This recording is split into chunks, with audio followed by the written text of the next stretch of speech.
శ్రీ పద్మావతి అమ్మవారి కార్తీక బ్రహ్మోత్సవాలు.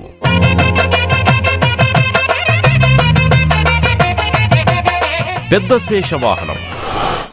ఆదిలక్ష్మికి ఆదిశేషుని సేవ. శ్రీ పద్మావతి అమ్మవారి కార్తీక బ్రహ్మోత్సవాలలో రెండవ రోజు ఉదయం 7 పడగల బంగారు పెద్ద శేషవాహనంపై విహరిస్తూ భక్తులను కటాక్షిస్తారు.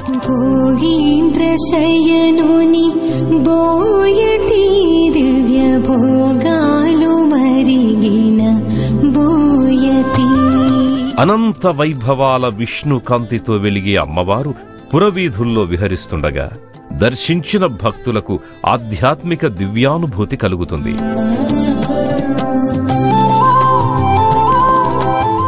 పెద్ద శేషవాహనం నవంబర్ 18వ తేదీ ఉదయం 8 గంటలకు తిరుచానూరు నుండి ప్రత్యక్ష ప్రసారం మీ శ్రీ వెంకటేశ్వర భక్తి ఛానల్లో వీక్షించండి, తరించండి.